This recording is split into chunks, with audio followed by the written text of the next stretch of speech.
નમસ્કાર મિત્રો, જય હિન્દ, જય ભારત, જય ગુજરાત. ફરીથી એક નવા વિડીયોમાં આપ સૌનું હાર્દિક સ્વાગત છે. હું છું મિહિર. આઈ હોપ તમે બધા પણ મજામાં હશો. સો સ્પેશિયલી થેન્ક યુ તમને લોકોને કહીશ કે તમે જે પ્રમાણે મને આપણી ચેનલને તમે જે પ્રમાણે મને એક્સેપ્ટ કર્યો છે યુટ્યુબ ઉપર પણ, ઇન્સ્ટાગ્રામ ઉપર પણ, તો એના માટે આપ સૌનો ખૂબ ખૂબ ધન્યવાદ. નવા વિડીયોમાં આપણે આજે જોઈશું કે હવે એશિયા કપ આવી રહ્યો છે. મિત્રો, ઘણા લાંબા સમયના બ્રેક પછી ઇન્ડિયા ઇંગ્લેન્ડની સિરીઝ પછી ફરીથી ભારતીય ટીમ હવે એશિયા કપમાં પોતપોતાનું સામર્થ્ય બતાવવા માટે હવે દરેક ટીમો એશિયા કપમાં આવી રહી છે, જેમાં ભારત પણ આપણી એક સ્ટ્રોંગ કન્ટેન્ડર તરીકે આવી રહી છે. ઘણા બધા પોઝિટિવ આપણી ટીમ સાથે છે, જે આપણે પહેલાં પણ વિડીયોમાં આપણે શેર કરેલું. એટલે આપણે ખાલી એક રૂપરેખા વિશે જ ખાલી વાત કરશું કે આ વખતના એશિયા કપમાં શું સ્પેશિયલ છે. સ્પેશિયલ એક જ વસ્તુ છે કે આ એશિયા કપ આખો 2020 વર્લ્ડ કપના જે આવી રહ્યો છે એના ભાગરૂપે પ્રિપેરેશન માટે આ લોકો એક મલ્ટીનેશનલ ટુર્નામેન્ટ કરી રહ્યા છે, જેનું આ વખતનું ઓફિશિયલ હોસ્ટ આપણું ભારત જ છે. પણ જે પ્રમાણે અત્યારે જે સિનારીઓ આજુબાજુના પાડોશી દેશો સાથે ચાલી રહ્યા છે એ પ્રમાણે આ વખતે તમને ખ્યાલ જ છે કે યુએઈ હવે આ વખતે હોસ્ટ કરવા જઈ રહ્યું છે. એશિયા કપ જે ખરો એ 2025નો એ 9 સપ્ટેમ્બરથી શરૂઆત થઈ રહી છે. આ વખતે ભારત અને પાકિસ્તાન, શ્રીલંકા, બાંગ્લાદેશ, ઓમાન, હોંગકોંગ, પછી અફઘાનિસ્તાન, યુએઈ આ બધી ટીમો વચ્ચે ઘમાસાણ થશે. સરપ્રાઇઝિંગ એક જ છે કે આ વખતે નેપાળ નથી. નેપાળે એશિયા કપ 2000 ને આજે 2 વર્ષ પહેલાનો જે હતો 23નો એમાં જબરજસ્ત પરફોર્મન્સ આપેલું, સારી એવી ટક્કર આપેલી, પણ અનફોર્ચ્યુનેટલી આ વખતે એ લોકો આ એશિયા કપની અંદર અવેલેબલ નથી. એમનું જે ક્વોલિફાયર છે ક્વોલિફાયરમાં એ લોકો ક્લિયર નથી કરી શક્યા. સો એના કારણે એ લોકો અવેલેબલ નથી. હવે આપણે વાત કરીએ ભારતની તૈયારી. ભારત માટે આ બહુ જ ખાસ છે કપ, કેમ કે મલ્ટીનેશનલ ટુર્નામેન્ટમાં 2024ના વર્લ્ડ કપ પહેલાં એવી ખરાબ હાલત હતી ઇન્ડિયાની કે દરેક મલ્ટીનેશનલ આઈસીસીની ટુર્નામેન્ટ્સમાં છેક ટોપ ઉપર જાય અને ત્યાં જ એ ફસલી પડતું હતું. પણ જે પ્રમાણે ચેમ્પિયન્સ ટ્રોફી અને 2020 વર્લ્ડ કપ આપણે લોકો જીત્યા, બરાબર, અને 2023ના વર્લ્ડ કપનો જે માર ફાઇનલનો આપણને પડ્યો હતો, બરાબર, એમાંથી ઘણી શીખ મેળવીને હવે કોન્ફિડન્સ જે પ્રમાણે બૂસ્ટ થયો છે એ પ્રમાણે એવું લાગે છે કે આ વખતે આપણા માટે સરપ્રાઈઝ નહીં હોય કે આ એશિયા કપ ઇન્ડિયા ના જીતે. હું તો ઉપરથી એમ જ વિચારું છું કે ઇન્ડિયા આ એશિયા કપ ના જીતે ને, બરાબર, તો એ સૌથી મોટો ઉલટફેર એ હશે. કેમ કે જે પ્રમાણેની ડેપ્થ, જે પ્રમાણેની બોલિંગ, જે પ્રમાણેની બેટિંગ, વિકેટ કીપિંગ, દરેક વસ્તુમાં આપણી ટીમ પરફેક્ટલી સુટેબલ થાય છે. કદાચ બીજી બધી જે 7 ટીમો છે એમાં જેટલી ડેપ્થ નહીં હોય એટલી ડેપ્થ આપણી ટીમોમાં છે. કદાચ આપણે ઇન્ડિયાની બી ટીમ પણ ઉતારશું ને તો પણ સારો આપણને એ લોકો ટક્કર આપી શકે એમ છે. પણ ખેર, હવે આપણે વાત કરીએ છીએ એશિયા કપની, તો સૌથી પહેલાં વાત કરવી કે સૂર્યકુમાર યાદવ. આઈ થિંક સૂર્યકુમાર યાદવ માટે અત્યાર સુધીમાં 2020ના કેપ્ટન તરીકે બહુ સરસ પરફોર્મન્સ આપ્યું છે. એમનું જે ગોલ ખરો કે ભાઈ આપણે પબ્લિકને એન્ટરટેઇન કરવી છે, બરાબર છે. એન્ટરટેઇન એક જ વસ્તુથી થાય કે સારામાં સારા સ્ટ્રોક્સ, સારામાં સારા શોટ અને સારામાં સારું એન્ટરટેનિંગ. આ જ આ લોકોનો મોટો છે ને એ ક્યાંક ઘણા અંશે સક્સેસફુલ જઈ રહ્યો છે અને પબ્લિકને પણ આ વસ્તુ ગમે છે. પણ મલ્ટીનેશનલ ટુર્નામેન્ટમાં ફર્સ્ટ ટાઈમ સૂર્યકુમાર યાદવ આવી રહ્યા છે. સો એમના માટે એક મોટી જવાબદારી તો ખરી. તો આપણે એ જોવાનું રહેશે કે એ જવાબદારીમાં કેટલા અંશે ખરા ઉતરે છે, કેમ કે એમનો અનુભવ આઈપીએલમાં એઝ અ કેપ્ટન તરીકે એટલો નથી. કેમ કે આઈપીએલમાં જે ટીમમાં રમી રહ્યા છે એ ટીમનો કેપ્ટન હાર્દિક પંડ્યા છે. સો ઘણી વખત એ શેડોમાં કામ કરતા હોય પણ આપણને લોકોને એનો કદાચ અણસાર ના પણ આવતો હોય, બરાબર. પણ સૂર્યકુમાર યાદવ જે પ્રમાણે એમનું વ્યક્તિત્વ છે એ પ્રમાણે 100% એવું કહી શકાય કે આ ટીમને જેટલા પણ પ્લેયરો છે એ એમને સારામાં સારો સપોર્ટ કરે છે, બરાબર. અને જે પણ એમનું ડિસિઝન છે બધામાં એ લોકોનું પોઝિટિવ રિસ્પોન્સ એ લોકો આપવાનો પ્રયત્ન અચૂકથી કરતા હોય છે. બીજું શોકિંગ આપણે વાત કરી તે પ્રમાણે લાસ્ટ વિડીયોમાં શુભમન ગિલનું inclusion as a vice captain ખૂબ જ નોંધપાત્ર છે. પણ હવે શુભમન ગિલને ક્યાં આગળ રમાડે છે એ મોટો ક્વેશ્ચન માર્ક છે. કેમ કે કદાચ તમે જૂના બધા વિડીયોઝ જોયા હશે હમણાં રિસન્ટલીના, કે એમાં જીતેશ શર્મા પણ વિકેટ કીપિંગ કરે છે, સંજુ સેમસન પણ વિકેટ કીપિંગ કરે છે. હવે બંને જણા વિકેટ કીપિંગ કરતા હોય તો હવે ક્વેશ્ચન માર્ક એ છે કે બંનેમાંથી રમાડશે કોને? કેમ કે બંને ટેલેન્ટેડ પ્લેયરો છે, પણ સંજુનું પલડું જીતેશ શર્મા કરતાં વધારે ભારે છે. કેમ કે આઈ થિંક 2019થી એ કન્સિસ્ટન્ટલી ટીમ ઇન્ડિયામાં as a backup wicket keeper તરીકે રમતા આવ્યા છે. સો મારા માટે નવાઈ લાગશે કે કદાચ આ ટીમમાં કોમ્બિનેશનમાં બંધ બેસતા ના હોય, કેમ કે બહુ મોટો મેચ વિનર પ્લેયર છે જે આપણે બધા જ જાણીએ છીએ. પણ હવે શુભમન ગિલ કોની જગ્યા ઉપર બંધ બેસતા આવે છે એ પણ જાણવું જ રહ્યું, રાઈટ. હવે બીજી આપણે વાત કરશું તો અનુભવીમાં તો આપણે જોવા જઈએ બેટ્સમેનોમાં સૂર્યકુમાર તો છે જ, પણ સાથે એઝ અ બેટ્સમેન તરીકે અક્ષર પટેલને પણ આપણે ભૂલાય નહીં. આપણા ગુજરાતી બરોડાના કિંગ બરાબર એ હાર્દિક પંડ્યા, કે જે પ્રમાણે એ કોઈ પણ મેચનું પલડું ગમે ત્યારે પલટી શકે છે, એ પણ આ ટીમના મહત્વપૂર્ણ ભાગ ભજવી રહ્યા છે.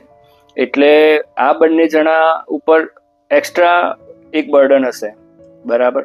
પછી બીજી આપણે વાત કરીએ તો બોલિંગમાં જસપ્રીત બુમરાહ અને હર્ષદીપને જોવા માટે અલગ જ નજારો છે. જે પ્રમાણે પેલો સ્લો કટર નાખતો હોય જસપ્રીત બુમરાહ અને જે પ્રમાણે હર્ષદીપના સ્વિંગ બોલિંગ થતી હોય, એ જોવું ખરેખર એક ઘાતક કહી શકાય કે ઘાતક જોડી છે કે જે ટીમ ઇન્ડિયાને કોઈ પણ પરિસ્થિતિમાં વિકેટ અપાવી શકે છે. પણ આ બધા વચ્ચે તમારે એ વસ્તુ નહીં ભૂલવાની કે કુલદીપ યાદવ અને વરુણ ચક્રવર્તી પણ છે. તો વિચારો યાર, શું ટીમ છે આપણી ખરેખર. એટલે એવું લાગે કે જો આ ટીમ ના જીતી શકે ને તો હદ થઈ ગઈ, એમ કે આ એશિયા કપ જ શું કહેવાય એક શોકિંગ થઈ જશે ટીમ ઇન્ડિયાના મનોબળ ઉપર, બરાબર. કે આવું શક્ય જ નથી કે આ ટીમ ફાઇનલમાં પહોંચે જ નહીં. બહુ પ્રયત્ન કર્યા છે આ લોકોએ, એશિયન ક્રિકેટ કાઉન્સિલ વાળાઓએ, કે એટલીસ્ટ 3 વખત ઇન્ડિયા પાકિસ્તાનનો મુકાબલો રમાય. પણ જે પ્રમાણેનું અત્યારનો સિનારીઓ છે, હું પર્સનલી આ મારું થિંકિંગ છે, દો હું મેચ જોઈશ બરાબર, અને તમારી લોકો સાથે પણ એનું સ્ટેટ્સ તેમનું વિશ્લેષણ બધું તમારી સાથે શેર કરીશ, બરાબર. પણ પર્સનલી મારું અંગત એવું ખરું કે ના રમાય, આવા લોકો જોડે રમાય જ નહીં. કોઈ પણ પ્રકારની કોમ્યુનિકેશન આ લોકો જોડે કરાય જ નહીં, બરાબર. પણ હવે જે પ્રમાણે ગવર્મેન્ટે એપ્રુવલ આપ્યું એ જ સૌથી મોટું શોકિંગ હતું કે આતંકવાદ અને ક્રિકેટ એ સાથે ના જ હોય, કોઈ હિસાબે ના હોય. અને હું સેલ્યુટ કરું છું WCLના જેટલા પણ આપણા લેજન્ડ્સ પ્લેયરો કે જેમણે વોકઆઉટ કર્યું હતું આજથી મહિના પહેલા, બરાબર. જે લેજન્ડ્સ ચેમ્પિયન્સ લીગ રમાઈ હતી એમાં જે વોકઆઉટ કર્યું હતું, હું દિલથી એમ લોકોને સેલ્યુટ કરું છું કે ના, એમણે ખરા અર્થે દેશભક્તિ નિભાવી છે. પણ એનો મતલબ એવો નથી કે સૂર્યકુમાર યાદવ એની ટીમ આપણે દેશદ્રોહી છે. They are just a players. કેમ કે ઉપરની જે ઇન્સ્ટિટ્યૂટ છે એ ડિસિઝન્સ લે છે, અને એ ડિસિઝન પ્રમાણે આ લોકોને રમવું પડે છે કે એમની હા હોય કે ના હોય, એમને રમવું જ પડે છે, રાઈટ. એટલે મારી દ્રષ્ટિએ ઠીક છે. મેં તો એવી પણ વાત સાંભળી છે કે અમુક ન્યૂઝમાંથી સૂત્રોમાંથી એવું પણ મને જાણકારી મળી છે કે ઇન્ડિયા પાકિસ્તાનની મેચોની જે ટિકિટો ખરીને એ પણ જે પહેલા 3-5 મિનિટમાં આખા સ્ટેડિયમ બુક થઈ જતા હતા, આજે અઠવાડિયું થઈ ગયું છતાં પણ જેવું જોઈએ એવું સેલ નથી થયું. ધેટ મીન્સ કે public do not want to watch such things, બરાબર. અને એ એકચ્યુઅલી એક અંશે રાઈટ પણ છે. ઘણી વખતે આપણે પણ ઇન્સ્ટિટ્યૂટ્સને બતાવવું પડે, બરાબર, કે તમે જે કરી રહ્યા છો સાચું છે કે ખોટું. દેશથી ઉપર કશું જ નથી. WCLમાં તમને એમ થશે કે વોકઆઉટ કર્યું તો આમાં કેમ વોકઆઉટ ના કર્યું? પણ WCLમાં કેવું હતું કે WCLમાં પ્લેયર સર્વોપરી હતા, કે પ્લેયર ડિસિઝન લઈ શકતા હતા, કેમ કે એમાં BCCI ઇન્વોલ્વ નહોતું. જ્યારે આમાં કેવું છે કે BCCI જ ઇન્વોલ્વ છે, BCCI જ હા પાડી છે, અને BCCI જ એને ગવર્મેન્ટમાં મોકલ્યું કે ભાઈ અમે લોકો પાર્ટિસિપેટ કરીએ કે ના કરીએ. ઉપરથી ઉલટું હોવું જોઈએ, બીસીસીઆઈ જ કહેવું જોઈએ કે ભાઈ અમારે તમારી સાથે કોઈ રિલેશન્સ રાખવા જ નથી. એશિયા કપ ગયું તેલ લેવા, એના કરતાં પણ સારા સારા અમે લોકો બનાવી શકીએ છીએ મલ્ટીનેશનલ ટુર્નામેન્ટ. કોઈ પણ ટીમને આપણે બોલાવી શકીએ છીએ, બરાબર. પણ સમાવ ઠીક છે, એમને જે યોગ્ય લાગ્યું આપણે કર્યું. આપણે મેચ જોઈને આનંદ લેવાનો, વધારે પછી ઊંડું વિચારવામાં કોઈ મતલબ નથી, કેમ કે આ બધું જીઓ પોલિટિક્સ છે જે આપણને ઘણી વખત મે બી આપણને ખ્યાલ ના પણ આવતો હોય, બરાબર. ચલો વાળી પાછા આપણે થોડા સાઈડમાંથી આપણે મેઇન ફોકસ પર આવી જઈએ. મેઇન જે ફોકસ છે એમાં એક તો મને મેચ જોવાની બહુ જ ગમશે અફઘાનિસ્તાન અને પાકિસ્તાન, જે આપણા ટ્રુ ફ્રેન્ડ છે.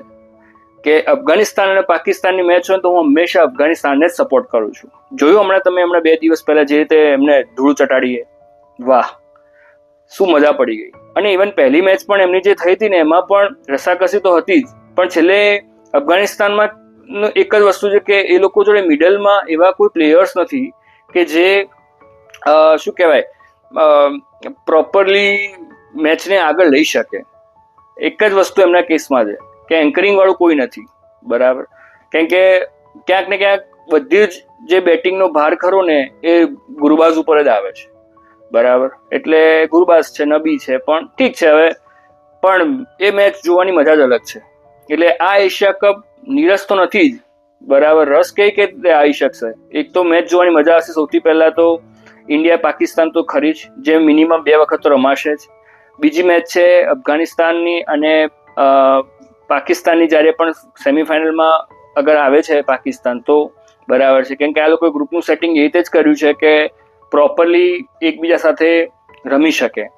એટલે ગ્રુપ ઓફ ડેથ જે ખરું એ શ્રીલંકા, બાંગ્લાદેશ અને અફઘાનિસ્તાન વાળામાં છે. અને એમાં હું કદાચ બાંગ્લાદેશને એટલું નથી ગણતો, બરાબર, પણ શ્રીલંકા અને અફઘાનિસ્તાન બંને જણા તો મને લાગે છે ત્યાં સુધી 100% સેમીફાઇનલમાં તો આવશે જ. અને કદાચ આપણો મુકાબલો કાં તો અફઘાનિસ્તાન જોડે હોઈ શકે, કાં તો પછી શ્રીલંકા જોડે હોઈ શકે, બરાબર. આપણા ગ્રુપમાં જો ઇન્ડિયા પાકિસ્તાન સેમીફાઇનલમાં ના આવે તો એ મોટો શોક હશે, બરાબર છે. નો ડાઉટ પાકિસ્તાનની ટીમમાં હવે પહેલા જેવા પ્લેયરો નથી રહ્યા, પણ જે પણ નવા અમુક 3-4 પ્લેયર્સ મેં જોયા હમણાં, જે રિસન્ટલી યુએઈની સામે જે ટ્રાય સિરીઝ થઈ રહી છે એમાં જે સાહેબજાદા ફરહાન છે, ફખર જમાન છે, બરાબર. 2-3 પ્લેયર એવા છે કે જે સારું રમતા હોય છે. સેમ અયુબ છે, બરાબર. પછી એમનો પેલો અબરાર અહેમદ, બરાબર, એ પણ સારો બોલર છે. ફહીમ અશરમ પાછો આવ્યો છે કે જે સારો સ્લો કટર નાખે છે, 19મી ઓવર નાખવા માટે આવે છે, બરાબર. અને ક્યાંક ને ક્યાંક દુબઈની જે પીચ ખરી સ્લો પીચ એમાં અસરકારક હોઈ શકે છે. સો આ વખતનો મુકાબલો સ્ટ્રોંગ તો છે જ, દરેક મુકાબલા, બરાબર. આ બધા વચ્ચે શ્રીલંકાની ટીમને ભૂલતા નહીં, કેમ કે શ્રીલંકાની ટીમ પણ આ વખતે શનાકા છે, બિનુરા ફર્નાન્ડો છે, કુશલ પરેરા છે, બધા સારા સારા પ્લેયરો છે એમનામાં પણ. અને એમનો જે મેઇન કોચ ખરો ને એ સનત જયસૂર્યા, એ જે સુપર એટેકિંગ મોડમાં જે એની ટીમને રમાડે છે ને, સરસ છે, બરાબર. શનાકા છે, વનિંદુ અસરંગા આવી ગયો છે પાછો. પછી પેલો વેલા લાગે જે આપણે જ્યારે શ્રીલંકામાં આપણે ગયા હતા, જે આપણા સામે આપણે જે એમની સામે હારી ગયા હતા, એમાં બહુ ઇમ્પોર્ટન્ટ ભાગ ભજવ્યો હતો, બરાબર છે. એ પણ બહુ સારો પ્લેયર છે વેલા લાગે, એ લેફ્ટ આર્મ સ્પિનર છે. પછી એમના ફાસ્ટ બોલર દુષ્મંતા ચમીરા છે, જે દિવસેનો દિવસ હોય એ દિવસે સારામાં સારો સ્પેલ નાખતો હોય છે, જે દિવસે જોડાય એ દિવસે બરોબર જોડાય. એટલે ઠીક છે, ટીમ પણ સારી છે, બરાબર. પણ હું તો એક જ વસ્તુ કહીશ કે આ એશિયા કપ સારામાં સારી રીતે આપણે એન્જોયમેન્ટ થશે, કેમ કે આનો જે ટાઈમિંગ ખરો એ સાંજનો છે, કેમ કે ત્યાં આગળ અત્યારે ગરમી સખત છે. એટલે બધી જ મેચો સાંજના સમય રમાવાની છે.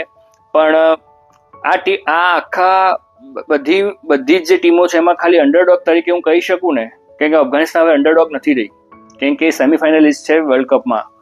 જે લાસ્ટ ટાઈમ જે વર્લ્ડ કપ રમાયો હતો એમાં દે આર સેમીફાઇનલિસ્ટ. એટલે એને આપણે અંડરડોગ ના કહી શકાય. અંડરડોગમાં હું એક જ ટીમને મૂકીશ, જે છે બાંગ્લાદેશ. કેમ કે બાંગ્લાદેશમાં એના ફાસ્ટ બોલરો સારા છે, પણ બધો જ ભાર લિન્ટન દાસ ઉપર છે. લિન્ટન દાસ કેવી રીતે પરફોર્મ કરે છે એના ઉપર બધું જોવાનું રહ્યું. તો મિત્રો આપણે હવે જોઈએ કે આ એશિયા કપ જે ખરું બરાબર, એમાં કોણ તાજ પહેરી શકે એમ છે? બીજો કન્ટેન્ડર કોણ હોઈ શકે? તો મને બીજો કન્ટેન્ડર એક જ વ્યક્તિ લાગે છે, એક જ ટીમ લાગે છે, એ એક જ છે કે જે અફઘાનિસ્તાન. કેમ કે અફઘાનિસ્તાન જો આ વખતે ફાઇનલમાં ના આવે ને તો એ પણ મોટો શોક છે.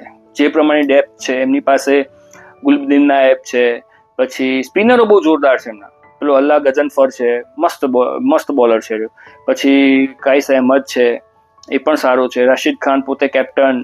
એટલે આ વખતની એમની જે ટીમ ખરી ને એ સ્ટ્રોંગ છે. બસ ખાલી એક જ વસ્તુ છે કે એમનામાં મિડલ ઓર્ડરમાં નથી. જો તમે ગુરબાઝને આઉટ કરી નાખ્યો ને તો એ લોકોની જે લાયબિલિટી ખરી ને બહુ તો મેક્સિમમ 160 170. જો તમે 200 નો સ્કોર એમને આપ્યો ને બરાબર, તો બિચારા એ નથી, એટલે એવા પ્લેયરો નથી કે જે 200 નો ચેઝ કરી શકે. પણ પછી છેલ્લે જે દિવસે જે ટીમનો દિવસ હોય બરાબર, એ તો એ લોકો જીતવાના જ છે બરાબર. એટલે ધીસ ઇઝ ધ થિંગ. એટલે મને થયું ચલો આપણે બધા એક સાથે, હમણાંથી ઘણા લગભગ 13-14 દિવસ જેવું થઈ ગયું તમારી સાથે વાતચીત નથી થઈ, તો મેં થયું ચલો આજે આપણે એશિયા કપ જે આવી રહ્યા છે બરાબર, એના રિલેટેડ એક વિડીયો નાનકડો કરીએ. તો મિત્રો હવે રજા લઉં છું. બીજો વિડીયો આવે ત્યાં સુધી આપ સૌને જય હિન્દ, જય ભારત, જય ગુજરાત. Keep supporting. લાઈક કરજો, શેર કરજો અને સબસ્ક્રાઈબ કરવાનું ભૂલતા નહીં. અને તમને તમારી ફેવરેટ ટીમ કઈ છે બરાબર, જે સેકન્ડ નંબરે ફાઇનલમાં આવી શકે બરાબર છે, એ ખાસ તમે કોમેન્ટમાં અમને જણાવજો, તો અમને પણ થોડો ઉત્સાહ રહેશે. અને એશિયા કપમાં આપણે રેગ્યુલરલી મળતા રહીશું બરાબર. ત્યાં સુધી જય હિન્દ, જય ભારત, જય ગુજરાત.